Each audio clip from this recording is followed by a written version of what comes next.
All right, this is Joey, the Pastor. And this is Jared, his big brother. The Bigbro. And this is the Pastor with No Answers. So, Jared, you enjoying doing this podcast, man? Yeah, I guess it's all right. Come on, man. This is fun, dog. I like it. Yeah. We got some cool things heading your way. In this episode, we're going to be debating whether or not megachurch culture is healthy and effective. We've got Rethinking Hell coming up, where we talk about whether or not eternal conscious torment is really in the cards for unbelievers. We've got Matt Carter that's going to be joining us to talk to someone, a Christian that believes in ghosts and aliens. And you know, Josh Peck. Yeah, and you know that Matt thinks that all Christian scientists are stupid, so that should be fun. We're going to have Toby come on and try to convince another pastor of his anti-sanctification theory that people really don't get better. We've got Preston Sprinkle coming up soon to talk about passivism. Man, we got a lot of fun stuff coming your way. So thank you guys for listening and downloading. We'd love for you to leave us a review or a rating, because that sure does help. Or you can be lazy and just listen to this for your entertainment, and we'll apply that laziness as well. Because either way, you're enjoying it, and we're enjoying that you're enjoying it. Isn't that right, Jared? That's absolutely right. Yeah. Let's celebrate mediocrity together. That's right. That's right. Sure, God will spew you out of his mouth, but we love you. So we will love you. Hey, my kid, I think it was Gwenny, actually was listening to a part of this podcast, and she heard your voice and said, hey, I want to talk to him. So she thought that basically I was talking to you on the phone.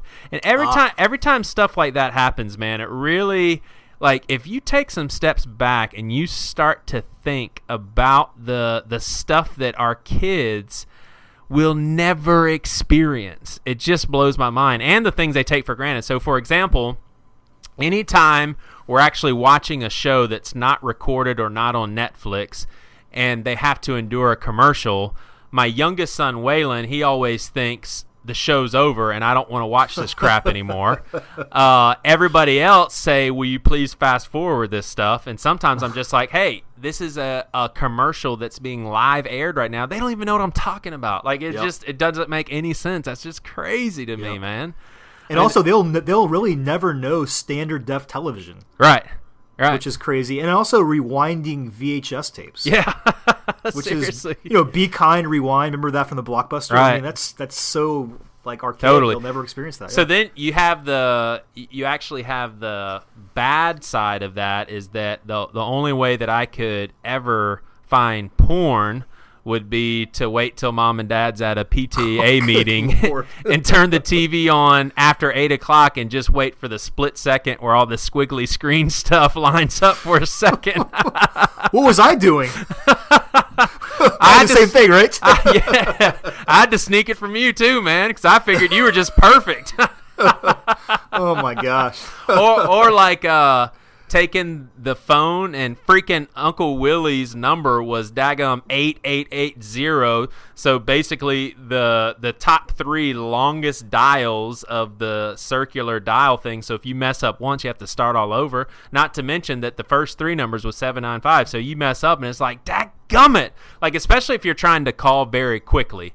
You have to go 7, 9. I pulled it back though. Like I forced it back the other direction. Yeah. Oh, yeah. That was bad for the phone though. Probably. Who cares? So I don't know. It wasn't my phone. Yeah. I don't know if I told you this or not, but Toby and I. So this. Come on, we're talking 1998 for crying out loud. This is not that long ago, and Toby and I were talking about the Clemson Connecticut game, where Clemson had the game won, and basically Connecticut had to, throw the ball all the way on the other side of the court with 1 second left. No way they were going to do it. Sure as heck they do. And Toby was just like, no, he's like, you realize that was a three-pointer. I was like, no, it wasn't a three-pointer. Clemson was up by 1. It was a two-pointer. He said, I swear to you, it was a three-pointer. I was like, no, it wasn't. It was a two-pointer.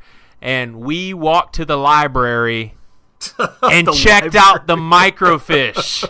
Oh my gosh. In 1998, Wow. we checked out the microfiche. Now, that's crazy. How many of our listeners right now have no idea what we're talking about? Right. And my thing, too, is I remember, too, trying to meet with you at least 2 occasions at a concert that was, not in my town, not in your town. So we were meeting each other halfway. And we had these elaborate systems. Like, I'll meet you at the telephone booth, the second exit from whatever, and we always missed each other. But nowadays, it would be so easy to connect. Yeah. We just could not do it back in 98, 99. That's true. So, think about it. Back in the day, if mom or dad or me or you left the house, there's no way of knowing 5 minutes later if we're okay. Because we can't call and say, hey, how's everything going? Are you okay? So someone's 30 minutes late. What do? You worry, and you can't do anything. Right. That's so true. And I haven't thought about this in a long time, but I do remember, I think, borderline panic at some points where mom and dad were like maybe an hour late, and I started to really get panicky. Yeah. So, Yeah. So thanks, mom and dad, for just not finding a payphone and calling us. Right. All right, so today we are debating the megachurch. Everybody knows what a megachurch is. If you don't, then you are tuning in maybe from a third world country where there are no megachurches, or you just are online too much. Or maybe you're on a internet campus church and you don't realize that the internet campus church is coming from a megachurch. So we've got some cool guests on here today. We hope you enjoy it.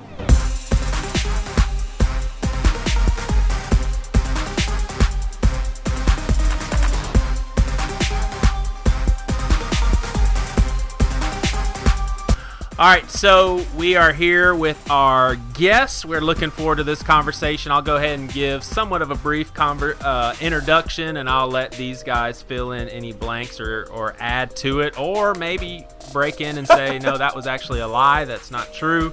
But Geoff Surratt he'll always be a pastor. He'll always be one of my pastors. He used to be my boss as well. Basically ran the mega church that I still work at. He helped pioneer the multi-site movement of church planting. He's worked with Rick Warren. And what are you doing now, Geoff? Yeah, so I am still in recovery from working with Joey. So kind of working through a little bit of that at a church here in Denver, Colorado, where I live. I work for a church called Southeast Christian Church. And then kind of do some things with different organizations around the country around the ideas of church planting and church multiplication. Awesome. All right. Sorry for the extra gray hairs, but you got a lot of experience out of leading like incapable people, at least, right? So you are more prepared for the next incapable person that you had to lead, correct? Sure, let's go with that. That sounds great.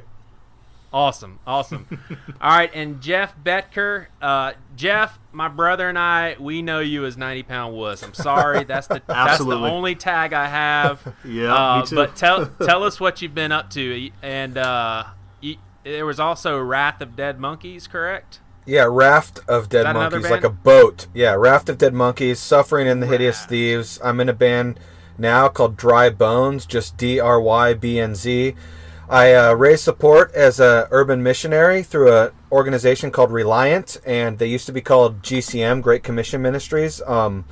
Just rebranded and changed their name. I've been doing that for about 4 years now. I was a pastor at Mars Hill Church for a few years, deacon forever there, went there for about 16 in my life. This is Seattle or Grand Rapids? This is Seattle, Washington, Mars Hill Church with Mark Driscoll. Yep. And since then, I've been running this arts nonprofit as one of the works that I do as a missionary. It's a faith-based arts nonprofit called Artist Reformation. We have one of the main things that we do is we have a house, and we're about to have 2 that have faith, like Christian artists who live there, and we just do discipleship and teach them and be with them and do community, that kind of thing. And I am currently part of one of the other things I do is I'm on staff at a church called A Seattle Church, which is a small church post Mars Hill with some friends that came from there. So those are some of the things I do. Matt Carter goes there, doesn't he? Yeah, Matt's there, and I'm starting some podcasting stuff as well, a couple different things. So hopefully those will launch in the next year. You're making plans to starting a podcast called Surviving the Megachurch, correct? Exactly, and that is not negative. It's actually like, where are you at now? And it will include people who are still in that construct, as they've figured out ways of how to exist in that construct, because there's a lot of sociological studies and other things that, to me, are curious, that seem a little antithetical to some of those church qualities that I adhere to. So it's interesting. So it's more of a well-rounded, hopefully, idea for the whole thing. We'll see. We'll see where it goes. Awesome. But yeah. Awesome. Pastor Geoff, what's your favorite 90-Pound Wuss album? I'm just curious. I've always liked the White Album. That's always been my favorite. Good answer. All right, so we are going to we always start up with a little warm-up activity. And this activity, it's a little game, and it's going to be called Unraveling Christianese. All right, so it's basically an easy multiple choice quiz, and everybody gets an answer. And if you're super unsure about the answer, you can always just pick the answer that the person before you said. So it's kind of like looking on the person next to you's paper. You can do that, no big deal. So first question, we've got 5 of them. When people say you may be the only Bible someone may ever read, what do they mean? So the first answer is that you're supposed to tattoo as many Bible verses on your skin and wear as little clothes as possible to witness to others. The second option is that most non-Christians are illiterate, and so they're not going to be able to read a Bible. The third one is get your life together because people will see Jesus through your good works. Or 4, when one accepts Christ, we literally transform into Bibles. Jared, what's the correct answer? I'm kind of a supernatural guy, so I'll go with number 4. Okay. Pastor Geoff? I wasn't listening, so I'll go with number 4 as well. All right. And Geoff, number 2? Probably number 3 is number what 3. People mean when they say that. And you are correct, Mr. Betker, for 1 point. Next question. When someone has a check in their spirit, what does this mean? Number 1, they are possessed by a Czechoslovakian demon. Number 2, they were graded on their attitude and demeanor, and they weren't good enough to get a check plus, but they were better than a check minus. Number 3, they were always supposed to be a bank teller. Or number 4, the Holy Spirit is talking and telling them, don't you dare. All right, Geoff Betker. Number 4. Pastor Geoff. I'm going to go with 4. And Jared. Those Czechoslovakian demons are fierce. I'm going with A. You are correct, my friend, my Sweet. Brother Jared. Good job. 1 point for Jared. All right, number 3. If you had a divine appointment, what happened? First option is you died. Second option, you went to the doctor and he or she gave you a massage, some wine, and sent you away with lots of money. Number 3, you had a meeting with an atheist to discuss the plausibility of the supernatural. Or 4, you scheduled a landscaper to remove vines from your fence. Jared? Supernatural guys, gotta go with C. All right, Pastor Geoff? I'm going to stick with number 4. All right, and Geoff? I need to go with number 2 because I want that to be the answer. And Pastor Geoff is right. It is scheduling a landscaper to remove vines from your fence, so you guys are tied. All right, we've got 2 more. The gift of singleness. What does that mean if someone has the gift of singleness? Number 1, it's when you kill someone's spouse as a favor. Number 2, your child asks for a bunch of stuff, but you give them just one so they can combat materialism. Number 3, it's a holy way of breaking up with your girl or boyfriend. You just tell them that you have this gift. Or number 4, the gift of being unable to double task. Jared. C. Geoff Betker. I think number 3 or C would be the option as well. And the pastor. I'm going to go with number 4. And Jared and Geoff move past the pastor. It was the holy way of breaking up with your girl or boyfriend. All right. This is Geoff's chance to force a tiebreaker. Seeker sensitive. What does that mean? Number 1, it's rounds of hide and seek when the hider takes it easy on the seeker. Number 2, it's a church with many lost and founds that are extremely visible. So if you lose your jacket, there's just lost and founds everywhere and you can just go to them. Number 3, it's a church that gets their feelings hurt often by non-Christians that are seekers. Or 4, it's churches that serve Krispy Kreme. Pastor Geoff. It's worked well so far. I'm going to stick with number 4. Geoff Betker. 3. And Jared Svensson.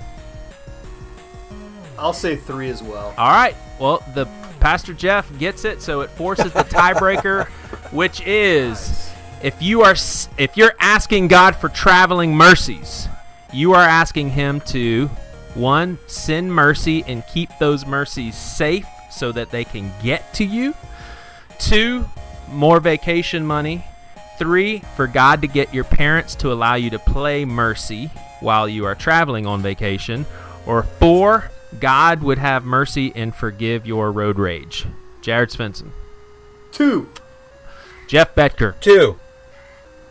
Geoff Surratt. I'm going to go with 4. 4 is correct. The pastor wins. Wow. As always, he is Way to smarter than go. you guys. Yes, definitely. All right, so. Case in point. Podcast over. All right, so the question that we're going to get into, and I'll be honest, I really, I don't know what our guests are going to say. Sometimes I kind of pick people thinking, oh, yeah, this will be a good conversation based on what I know of these people. I would say that I definitely value, we're making light of some things of Christianese and stuff that we hear all the time. I definitely value things that go on in churches. Obviously, the church, we're all a part of it, regardless, the 4 of us being Christians. But I even value the mega church culture. I see firsthand the very good things that come out of it. And then just how God made me and wired me up, so to speak. There's certain things that I'm trying to figure out. And some of it, you know what, I don't need to, because no church is going to have everything all perfect and everything. So the question, though, because there are a lot of people that look at mega churches and they're just like, man, this is ridiculous. Like, how in the world could this be God's will? So the question we're asking is, are mega church cultures typically healthy and effective? And healthy and effective when it comes to evangelism and community. So we have to acknowledge right off the bat that it's very subjective, because there's many different churches. Some do it very well, some do it really poorly, some in between. I'll say a couple more things and then I'll just hit it with some questions. First is, I would say that I would say that I get it, like when it comes to the megachurch culture. So let me just take an example. Some people would say, man, these big buildings, this is ridiculous. They could be putting that money towards other things. How in the world could they spend so much money on building this gigantic building? Well, I would say, sure, there's probably some good logic to that, and maybe you're even partly right, but a church like the church that I work at, for example, when a tsunami happens or when a flood in Charleston happens or when this or that happens, they're seriously able to write a check to an organization that's in that area for over $100,000, maybe even more than that. It's just unbelievable. Now, that wouldn't happen if there wasn't a huge collection of people, and you could probably make an argument that that huge collection started because there was a big place for them to come to. So that's a tiny little example. But I would also say, on behalf of one of the leaders at our church, the guy that started our church and one of our guests' brother, is I've even heard him say, he said, I never set out to start a megachurch. So our pastor, Pastor Greg, never set out to do this big, gigantic thing. In fact, he said that the most fun days of his pastoring was when the church was smaller. And if he could have his selfishness, then he would have just kept it smaller. But he knew that God had bigger plans, and who's he to say that, no, we have to keep the church smaller. So those are just some things that I'm thinking about. But the first category of questioning that I want to get into is the pastor being the dude. And in parentheses, I'll just say celebrity pastor. I'll distinguish between you two guys as Geoff and then Pastor Geoff. So, Geoff, you came from Mars Hill. You saw this probably in a way bigger way than all of us have ever experienced. I mean, there's people all over the world that know about Mars Hill Church, and it's because of Mark Driscoll. So my question to all of us is there anything we can do to prevent this celebrity pastor culture? And the second part of the question is, do we even need to try to stop it? So I'll go with Geoff first. Okay. There's lots of ways probably to prevent it. Do you need to? I'm not quite sure. So let me think a little and rant, if that's all right. Please rant away. Okay. So to prevent it, you actually have to practice community in the same ways that your parishioners are practicing. That would be a helpful thing, which means vulnerability. Like at Mars Hill, there was a few things that were very helpful to those that attended, were getting involved with other believers in a real way that was day to day. That could be helpful for any Christian at any level. Yeah. So if the pastor actually, or the preaching pastor in this scenario, because there was lots of pastors and some did that and some didn't, the preaching pastor was always protected, and it was more like American culture celebrity. Instead of being vulnerable, there was much more protection, it appeared, from my perspective. So it's like image protection sort of thing? I think the protection was more around everything. So image, as well as there was such a celebrity status that the whole thing was based on that person, that obviously we saw it. And I didn't think this was the case at the time when I was there, but it certainly was at the end. And I had left a year before it fell apart for some personal reasons. But you could see the way that it played out is obvious in all of the media and everything else, that dude, being Mark, didn't participate in the same ways that the rest of the congregation did. That he was disconnected from them so much that he had no idea what was going on in this thousands of people. He wasn't with the people. He was sort of above, and there was a hierarchical chain that existed in such a way where he just wasn't a normal person. And we were responsible for that. People like me, I was a pastor there for 2 years and served there forever and knew him and had plenty of benefit and good conversation, as well as saw the negativity. I mean, we essentially made him this thing and allowed it to happen, where he was essentially used for his gifts and talents in a way that he became sort of, I guess, akin to, like, I guess the most vulgar terms would be prostitution. I mean, we essentially like hoard him out to the Christian masses in order to build something ginormous, whereas the way of Christ seems more like it traverses on a downward trajectory towards loser and death. Like, so you're owning this. Then you're saying, as people, for those of you that never heard of Mark Driscoll or Mars Hill, the church basically does not exist anymore. Mark Driscoll's not there, thus the church, and I'm not saying that's how it had to be because he wasn't there, but that's just how it happened. So are you saying that you guys have to own that as well, Geoff? Oh, yeah, totally. Everybody who was, in my opinion, the people who were there over the years, like myself, were complicit in a lot of ways to uphold this person. Even if I didn't think it was happening and didn't mean it to happen, we still did it. We allowed, even if his ego was involved, which I don't know all the scenarios, but what I do know is I allowed that to happen. I could have left at any time because I saw red flags, and I didn't.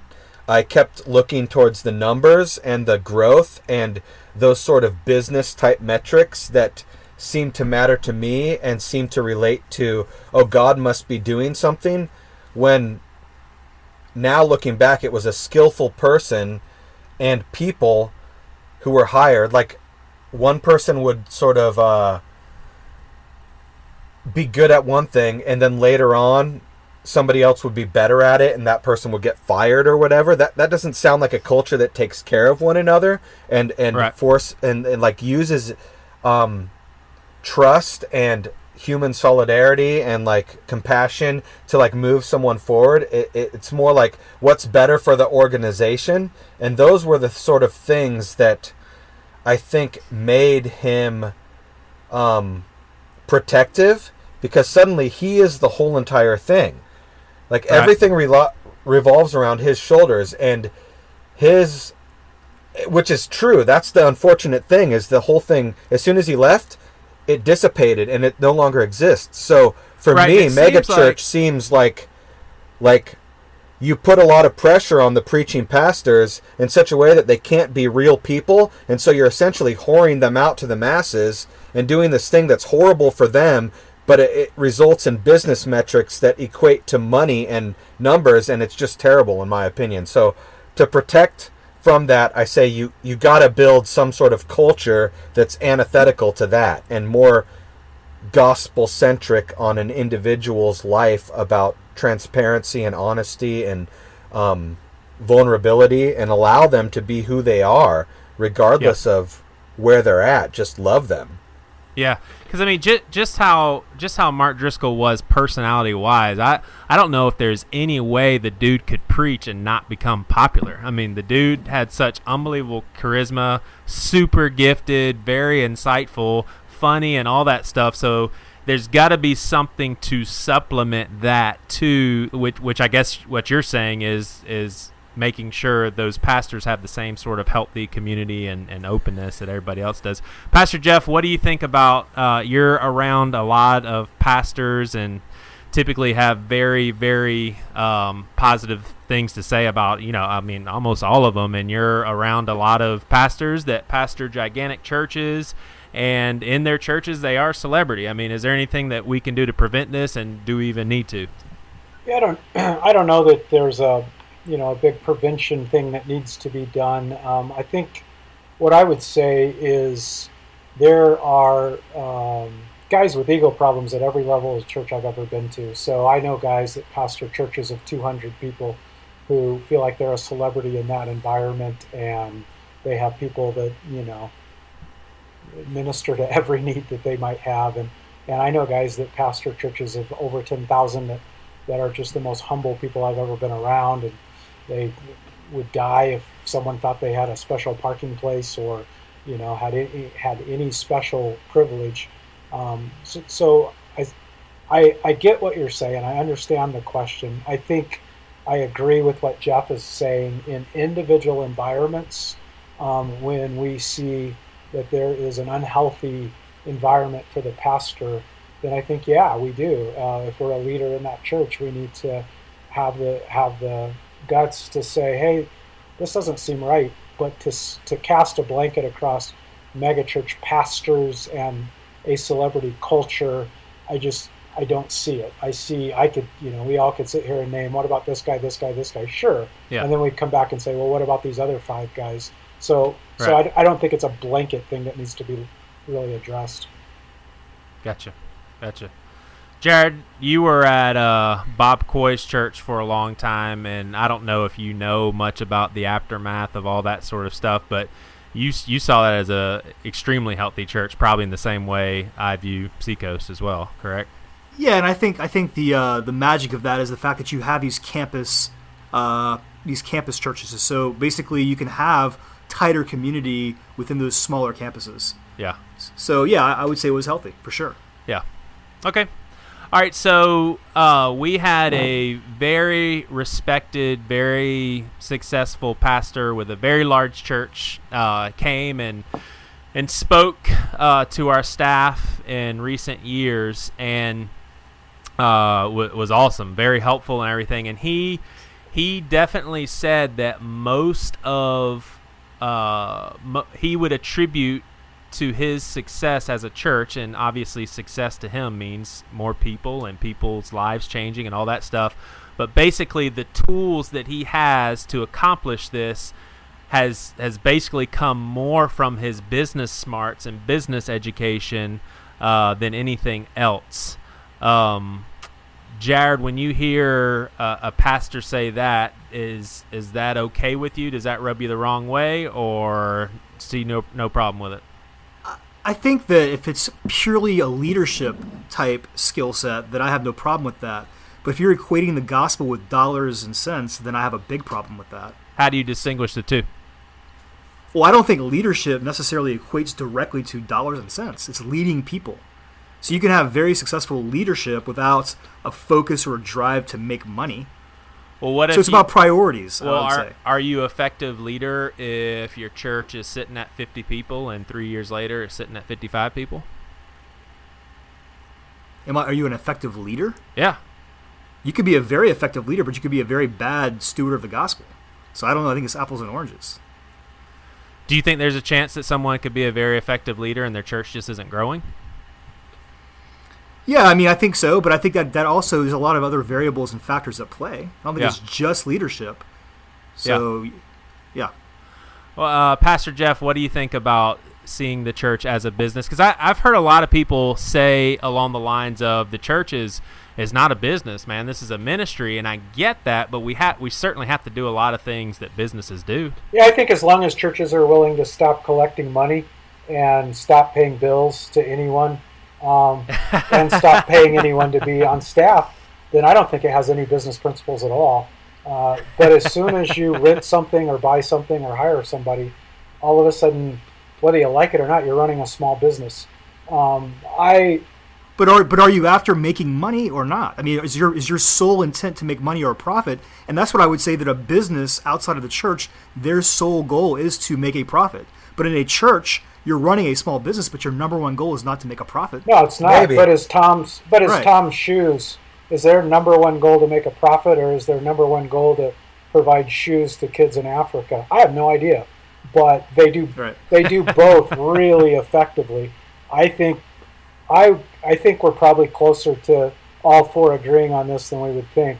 I think if you're the way I look at it is when you're young and just getting off the ground. I have a granddaughter, and she talks all the time about how tall she is and how much she weighs, and that's exciting to all of us because she's growing. That's so cool. I'm 53. If I'm telling you how tall I am and how much I weigh, that's weird, because although those things are important, those are not the measures of health for me as a human being. So I think the same thing's true as a church. Yeah, it's a business. It needs to be run effectively as a business, but if profit and number of people in the pews are your prime indicators of whether or not you're a healthy part of the kingdom, that's goofy. I mean, that's measuring an adult by the same things you measure an infant, and that makes no sense to me. What do you think, Geoff? Well, I think Pastor Geoff is correct that we're similar to a green probably than not. Like, I think that it would be goofy. And it has been in my case. It seems, it appears. Like, I don't know all the ins and outs that went on. I wasn't high up in leadership at Mars Hill, and there was definitely a hierarchical structure. So I don't really know how the money went down and how all that stuff. But I knew the pressure that was on people to, that were lead pastors at churches to sort of get more people in the pews, to get more income so they could do what they wanted. Well, simultaneously, there was a pressure there just to like have a healthy biblical community as they saw the Bible expounding it.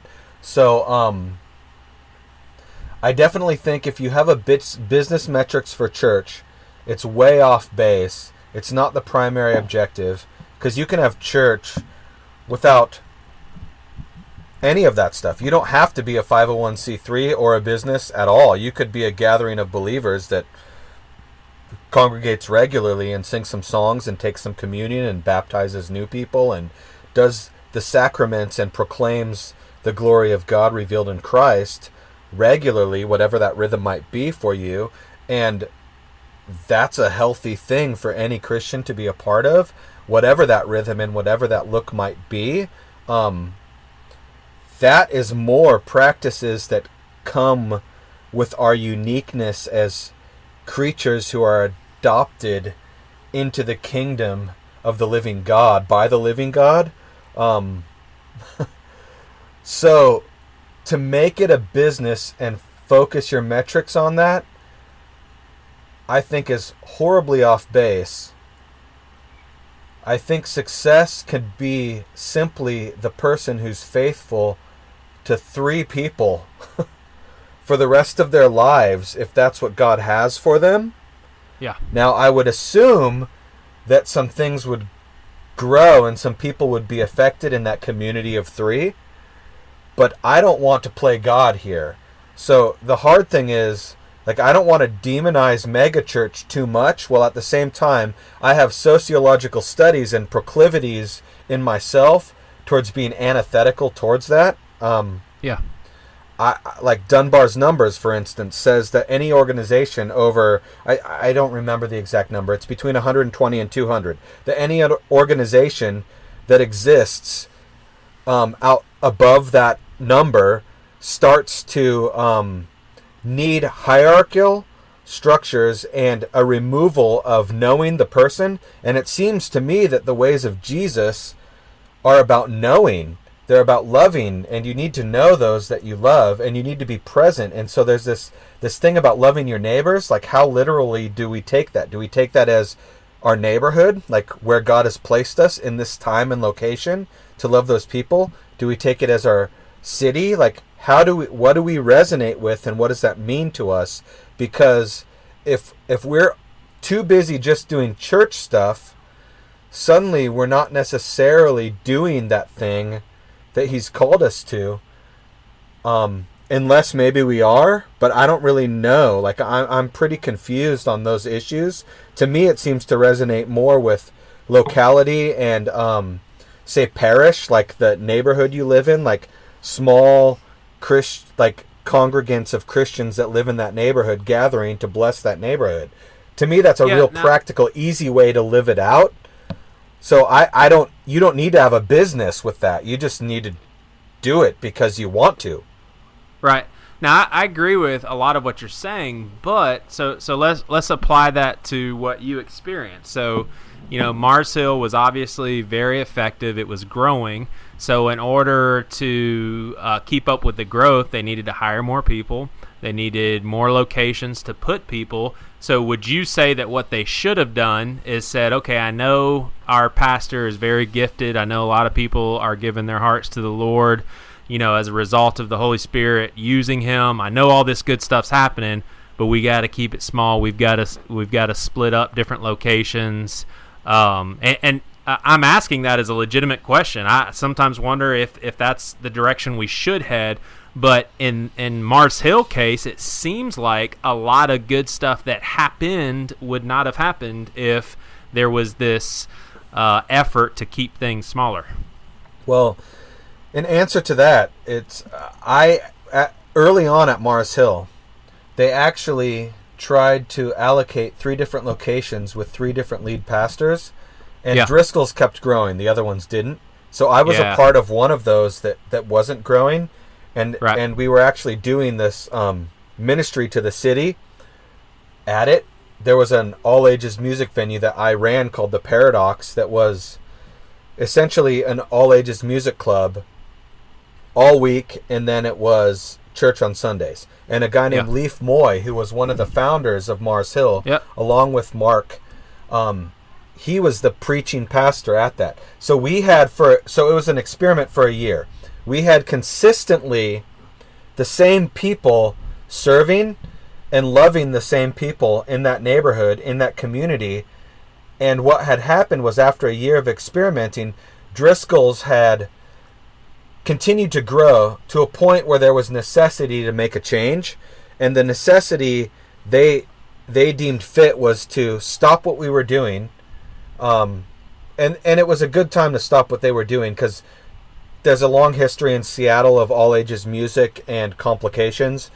You can look into it. It's called the Teen Dance Ordinance for those who are interested. I won't go into it here. But basically, we were essentially a Church of Immaculate Loophole. So we had like the first Bright Eyes show ever in Seattle. We had Modest Mouse. Did we? No. Maybe. No, we had Death Cab. We had Blood Brothers used to play there all the time. Anyways, there's all these bands, right? And we were ministering to them because it was the only place that they could play, and anybody under the age of 21 could come and see live music. So we had Christian and non-Christian bands. It was an amazing ministry. There was very few that became Christians or got saved or whatever. The few that have, I've remained in touch with over the years, and that's been pretty amazing from their stories and where they've came from, but it's very few. Yeah. So here's Driscoll's thing. All these people are coming to hear him preach, but it's predominantly people who have already been churched, and they just hear this amazing preacher and want to come check it out. So we're doing this thing that's more, quote, missional as a tagline, or Christianese, whatever. Right. We're doing this thing, and they shut it down completely because it cost them a lot of money. Like, it actually costs money to do. And instead, they needed to buy a bigger space so that Driscoll could preach more. For me, as someone who experienced that, and I got laid off in the process, so my view may be skewed. It was painful because essentially my wife used to work at Tooth and Nail Records and did A&R for Zayo and Frodis and a bunch of other bands, Juliana Theory, whatever. And so literally it happened in August. We closed on a new house September. Like, she quit her job and our daughter was born, our first daughter, and then I get laid off in October. So there was this weird sort of juxtaposition of the church taking care of those that it cares about, and the church sort of just using people because they were specialists, which is essentially what happened to me. I stayed for years and years after. Like, this was 2002. So here we are, and there was a lot of stuff for me to work through, and I stayed at Mars Hill until I don't know, a year before it closed. So I stayed, my own decision, but here's these complications around that decision to use Driscoll's preaching rhetoric as a tool to grow the church, or missional evangelism through relationship. And for me, I resonate with missional evangelism through relationship, not a preacher's oratory skills. So it's a weird question because I see the good and I see the bad simultaneously. They both existed the whole entire time. And there was problems because what were we known for? We were hated in the city of Seattle after we stopped the Paradox, because we were seen as these assholes who didn't care about the culture of the city, but rather cared about our rhetorical Jesus, as they would think. So suddenly we had this. We used to have favor with, like, The Stranger. Like, I used to get shows written about all the time, and I had relationship with those people, and then it changed. And after that, there was the only thing that we were known for was being megadicks, like, basically, like, megachurch assholes, essentially. Like, that was it. Like, it grew and grew and grew, that the city that God placed us in and the people and the context that we were in, that's what we were known for.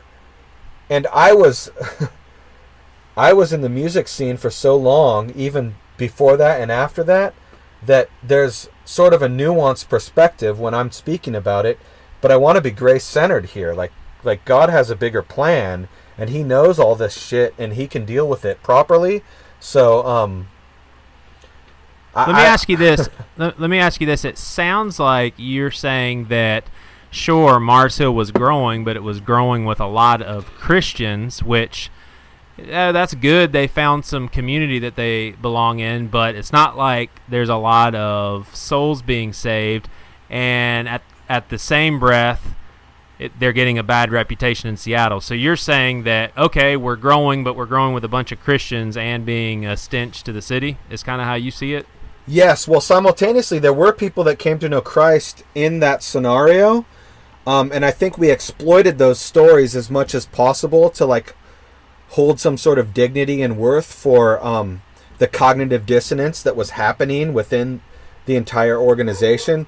So we would hold to those stories of people coming to know Christ and change happening on the levels that we thought required change to be a Christian. Yeah.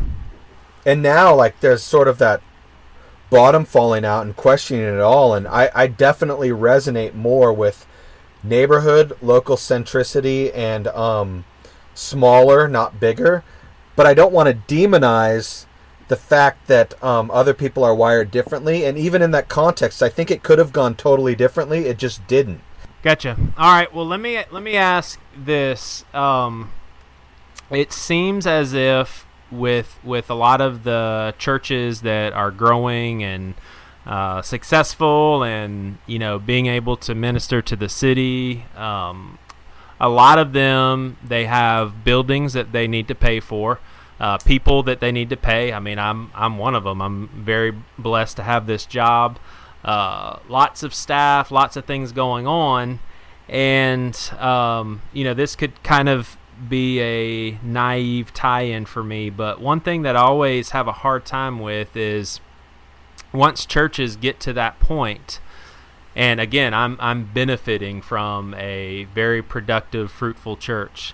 Once churches get to that point, it seems like we have to be careful to do the right things to keep people coming, and also do the right things to keep money coming in. And once again, I'm thankful for that. I benefit from it. Then I read in the gospel where Jesus basically, talks about communion and talks about what it represents, eating his body, drinking his blood, and he asks the people, hey, does this offend you? It's a hard teaching. Who can accept it? People are saying. And it says the Son of Man, it says, from this time, many of his disciples turned back and no longer followed him. So I guess my question, I'll direct it to Pastor Geoff right now, is as churches that need money, don't you think there's a human condition inside of us that we have to be more careful with how we say things and how we present things because so much is riding on it? How about if I play Republican presidential candidate and ask a question I wish you were asking, or answer a question I wish you were asking?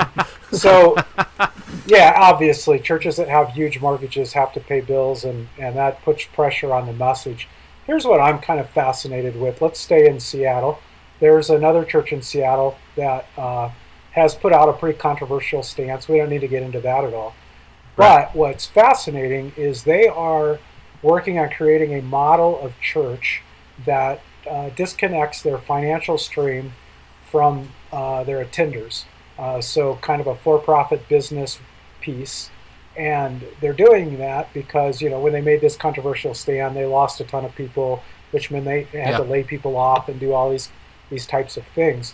I'm fascinated, what the church that has the $50,000 a month payment does. I don't know. Honestly, they're figuring it out. We could talk about that all day long, but it really doesn't make a hill of beans worth of difference because it's not going to change what they do. I'm more fascinated with, so what happens going forward? What if there are models of church that are able to not downplay the giving of the local attender, but also disconnect somewhat the mission and direction of the church from how much the people in the pews give? I think that's an interesting thing, because what we normally do is we say, oh, okay, we don't want finances to drive what we do, so we don't buy buildings, we don't hire staff, we don't do all those things, and that is one Right. way to go, absolutely. But what if we were able to say, you know what, finances don't drive what we do, so we're going to hire more staff. we're going to build bigger buildings. We're going to go into more cities, not because we're building it on the back of the people that are in our chairs, but because we have financial streams that allow us to focus on what we believe God is calling us to do in our context, not based on how much money the people that come give. And that would be done through, you said, like profit organizations, Absolutely. streams of money? For-profit types of organizations. It's not new. Churches have been doing it for a long time, but I'm seeing some incredibly creative ideas out there around the idea of getting brilliant businessmen to figure out models that earn buttloads of money that enable the church to do mission in a way it can't do today. Yeah. Huh. That's interesting. My neighbor, Tim Sorens, he lives right behind me, and he's part of a thing called the Parish Collective, and one of his big things within that is to create like local sustainable business models as Christians that help those who are just in the local neighborhood. And part of that is saying in theology and practice that it is the gospel. So he wrote this book with a couple other people called The New Parish, and it's pretty phenomenal because the idea is about neighborhood centricity around value systems that are beneficial to the human that lives there. So you might be a Christian in a neighborhood with a proclivity towards business smarts. So how can you make your neighborhood thrive in a way for those who are downcast and downtrodden and not the norm? So we live in this, like, pretty much, I live in South Park and he lives there too. We're in like the last neighborhood to be gentrified in Seattle. It's the last southernmost neighborhood of Seattle. I'm actually one house away from being the last address in Seattle. So it's this 1 square mile neighborhood that's predominantly Hispanic, and it's industrial, commercial, and residential all mixed. And the things that we're experimenting with in this neighborhood are stuff about being God's people, locally present with the people that exist, but it's not under a construct of church. So it's interesting that you're talking about this, Geoff, because I feel I resonate, and yet it's not called the church. And I don't know yet how I would feel about business models being appropriated by the actual organization of the church, but being God's people as the church in a neighborhood resonates with me a ton. So I'm really curious about that model that you're talking about. Yeah. All right, so let me go into two different things, and I'll just be open and say these are definitely two things that I'm not comfortable with, and I think about a lot. And one of them is a bigger is better mentality. And I know that's not everyone's sentiments. I would say that's not even everyone's sentiments in big churches. But I was at a conference, and I've been to lots of different conferences, and there's one particular one that I was at, and it was just like there were so many things coming at me that I was like, please tell me this person didn't just say this, or please tell me we didn't just show a video where this was said. I'll just give you 2 or 3 examples. One was they were interviewing like a pastor and his wife, and they had just planted a church, and she actually said, and it was at that time where I realized we're not just doing this random little Bible study in our living room. We've gone big. Wow. And it was like, it was glorified. It was like, oh man, they just went on to bigger and better things.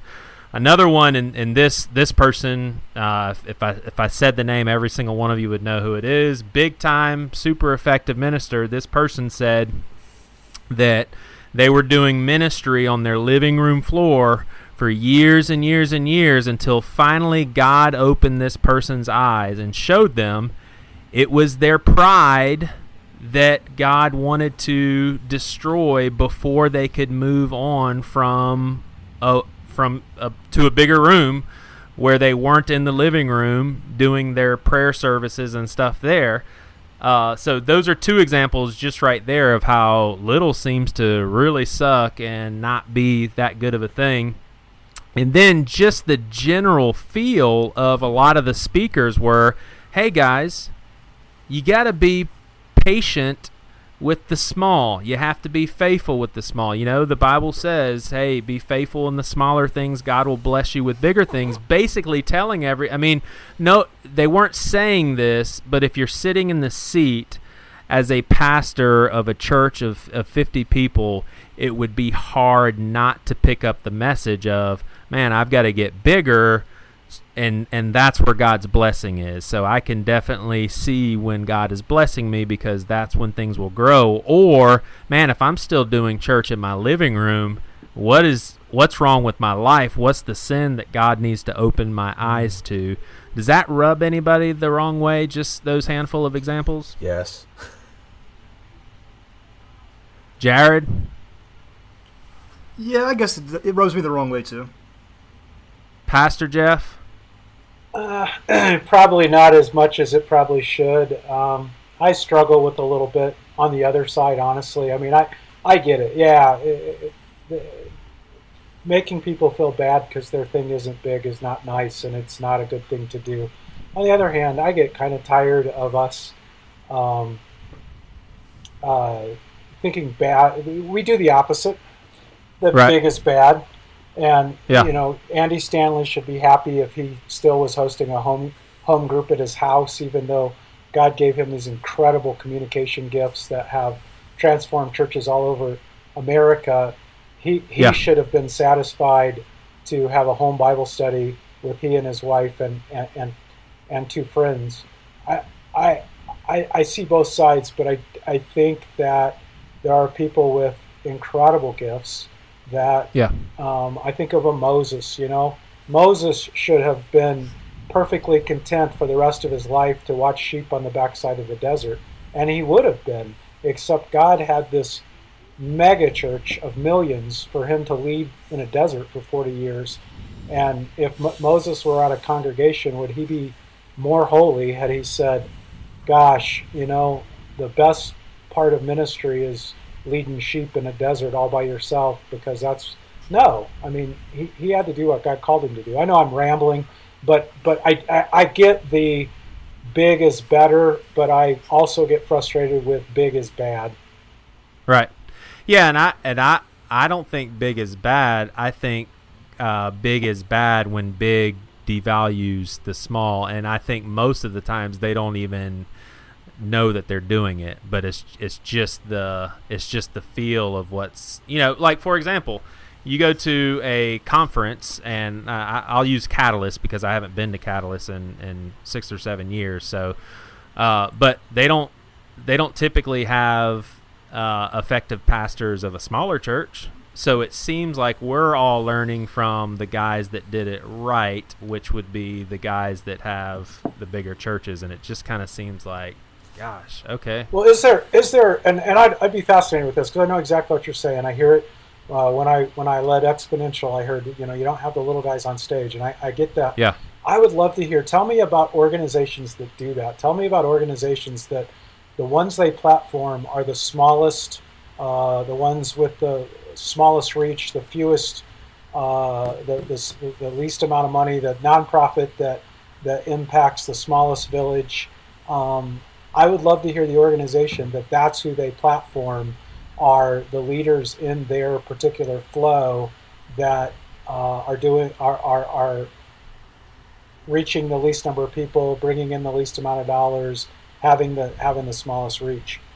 They're probably anarchists. Did you say probably anarchists? Yes, I did.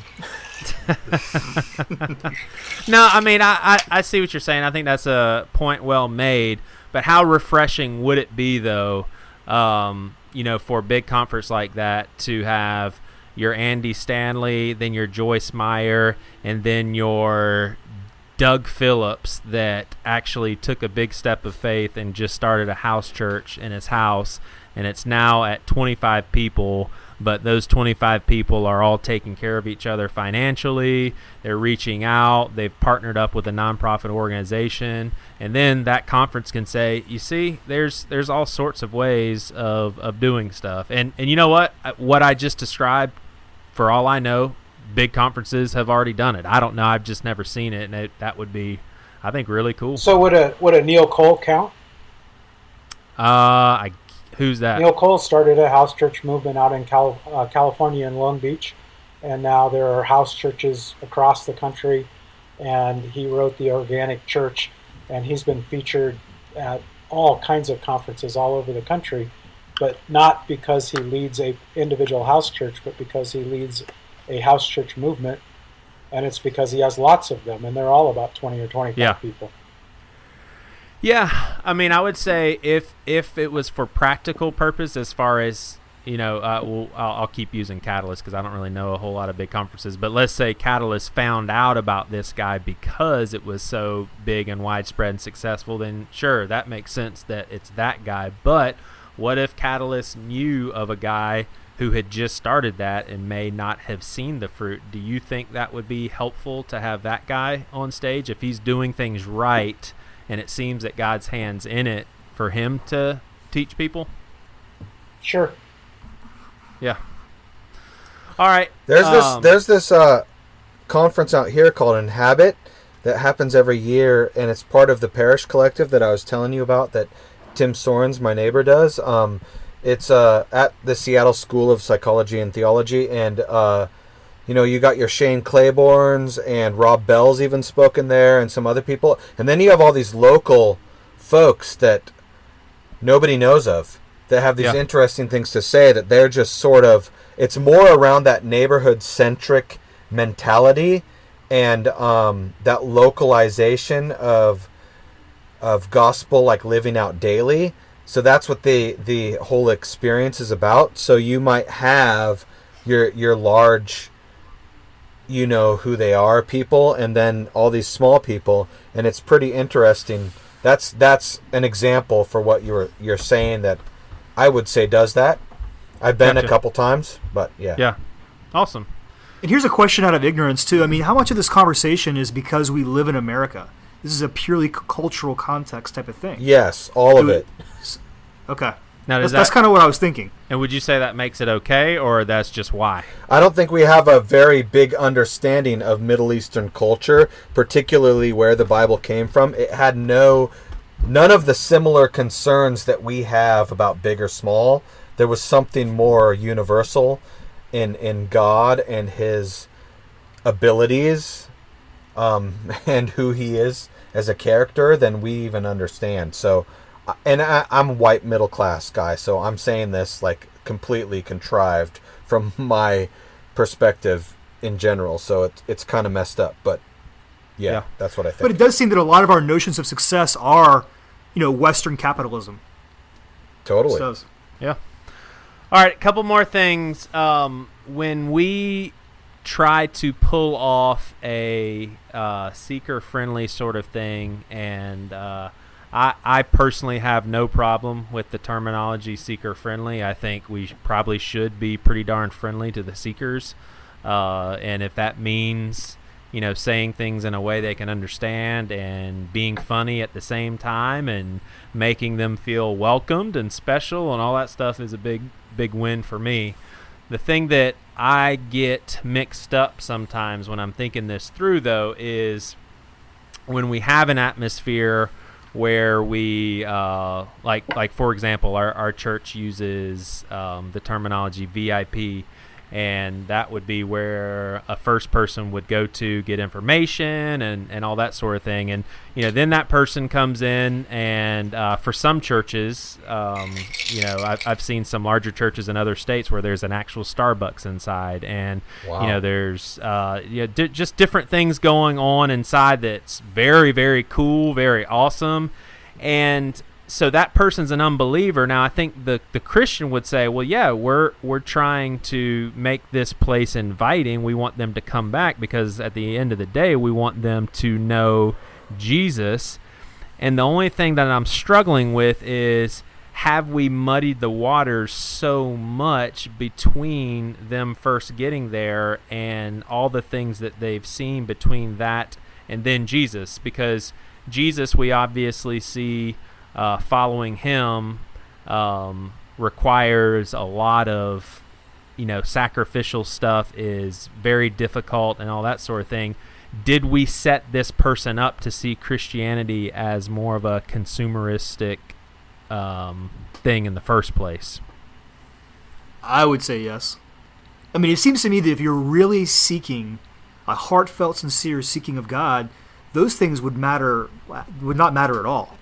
So to me, it does seem like you're muddying the waters a bit. So what about, though, the person that steps foot in a church and they always remember grandma's church as very sterile, very boring. The people were super out of touch, but then they walk into a church, it looks way more modern. The music is better. Holy crap, you mean I can take donuts and coffee into the room and nobody's going to care? I'm wearing shorts. You're talking about having a Starbucks in there, though. That's a little bit different. I think if you have a warm, caring body of believers that are inviting to the seeker, that's one thing, but selling coffee is a totally different thing. You also have to look at the whole history of the narrative that you're describing. Charles Finney in The Great Awakening, there seems to be a lot of manipulation and control for the hot seat and all these other things that happened historically that we've been influenced by. We just have. We've been influenced by the Industrial Revolution and all these other things to say that seeker sensitivity is good. Well, at the same time, there's another, mainline denominations, particularly Lutheran, their whole proclivity is that we're the church, we gather and we administer the sacraments, and we proclaim the good news of Jesus Christ. So that exists. I don't know that either one is necessarily bad or good, except for motive of human heart, and that can only be shown over time. For instance, Mars Hill. There you go. I don't know the motive still. I don't even know. Mark Driscoll is one of the most sincere, authentic people that I have ever met. He believes what he's talking about. He believes it full-heartedly in such a way that I think it produced damage. Well, at the same time, there was a seeker sensitivity within Mars Hill not being seeker sensitive that sort of came to existence in such a way. We were doing the coffee and the ridiculous sort of worship thing that had to be branded Hillsong or whatever. And I don't know that that's bad or good. It just is part of the human condition in such a way that I resonate with different things. And God is certainly sovereign and good enough to work through whatever means that we present on our own terms. He's good enough to sort of slap those around and use them to his benefit, even in the crumbling of a whole church of whatever, 10, 12,000 people, whatever Mars Hill was. He's certainly good enough to use that. I don't know if that matters as much as whether it's helpful to co-opt the individual into your way of thinking. And that I entirely disagree with, and I think we need grace for those who think differently than us. Geoff, you're in, kind of a cool, changing neighborhood in Seattle, so there's a context there that the parish collective, what you guys are doing, is just so fits that context.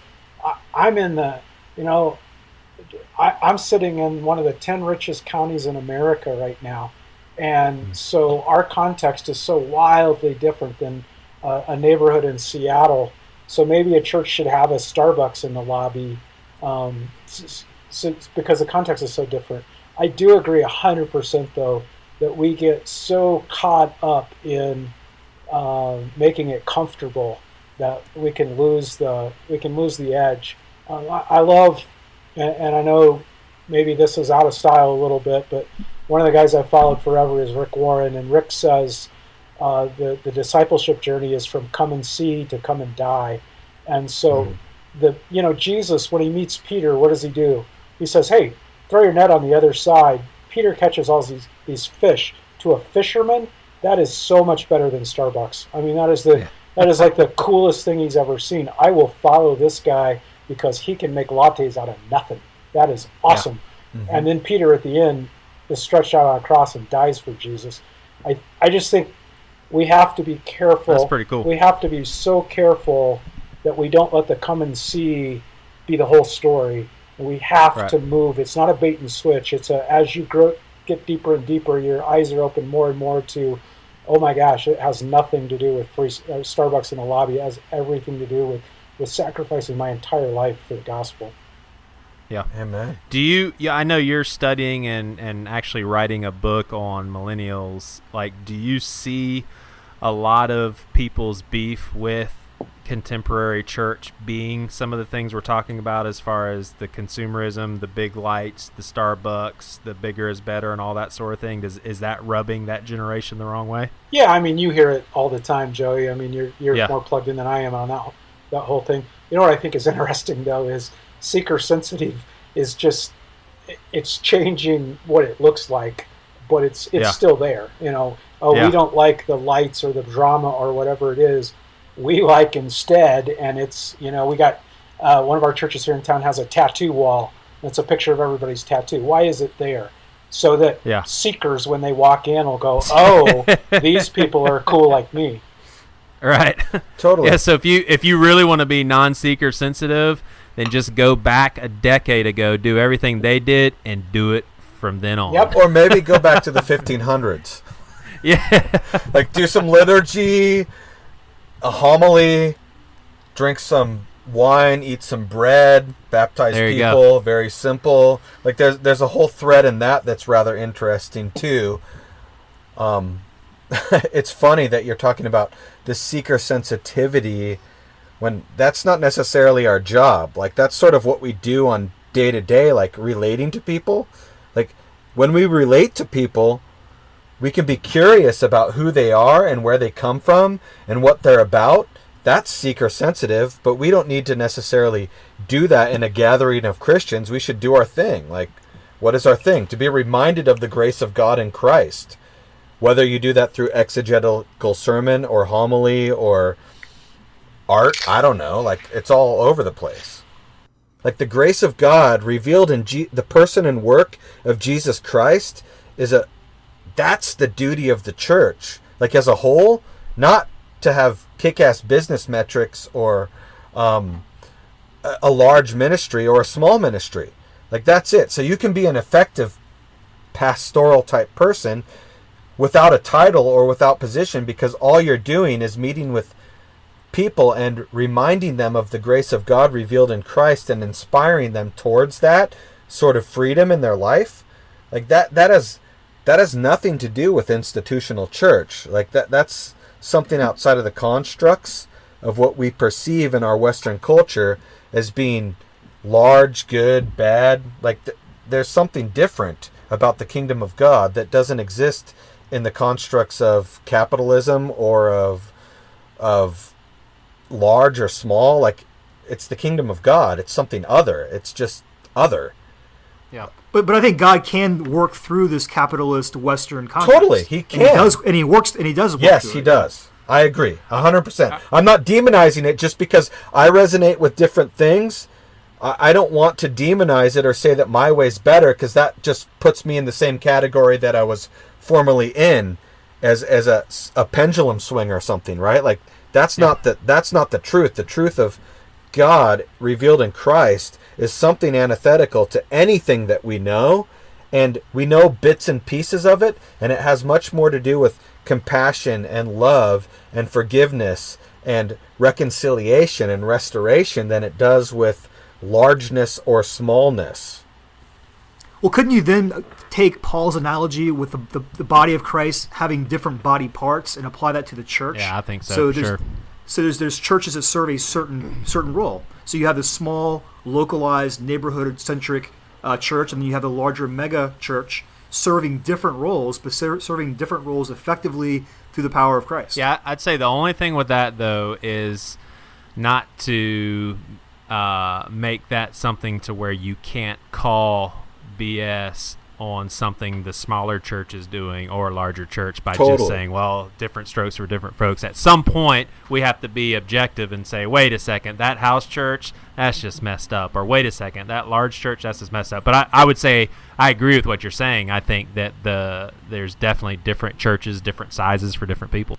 Like there's a certain mystery in all of this stuff that we're talking about that it equals the word faith. Like there's something about that transcends, and it doesn't have to be right or wrong. It can be literally perhaps, and it can literally be I believe this because I've experienced in some sort of way, as well as my knowledge of history and word written and whatever else might be around me, the community of believers that I exist in, like all of that plays a part into our knowing of something. Yeah. All right. Well, let me wrap up with this last question. It may be a weird way to end, but Christianity Today says that churches of 2,000 or more give 6% of their money to outreach. Do you see a problem there, Mr. Svensson?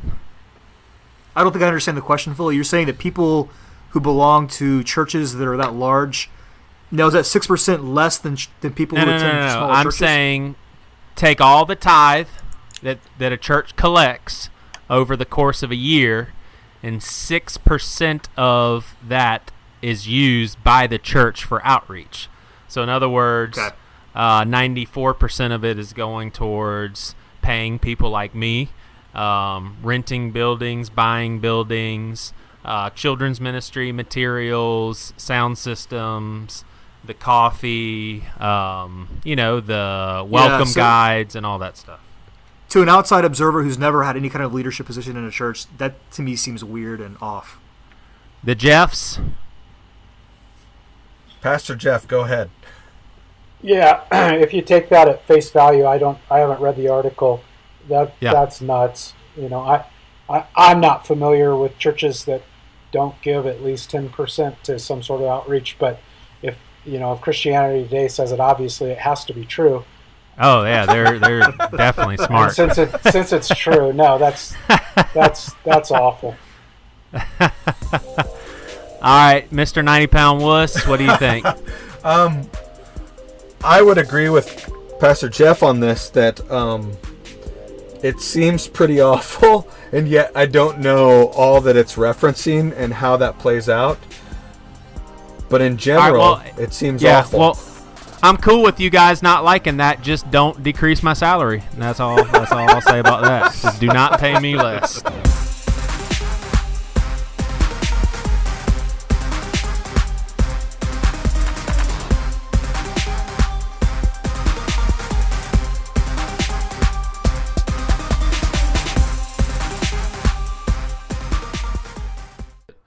All right, guys, thank y'all for listening to The Pastor with No Answers.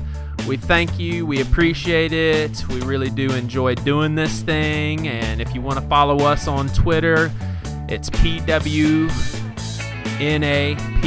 That's PWNAPOD. We also have a Facebook page going on where people talk back and forth about some of the things that we talk about on this here podcast.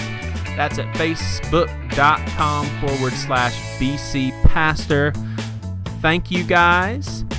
Either happy early Thanksgiving or happy late Thanksgiving. We hope you all have a great one. And don't forget, this music in the background is from Dan Coach. You can go to DANKOCH.net. Some good stuff.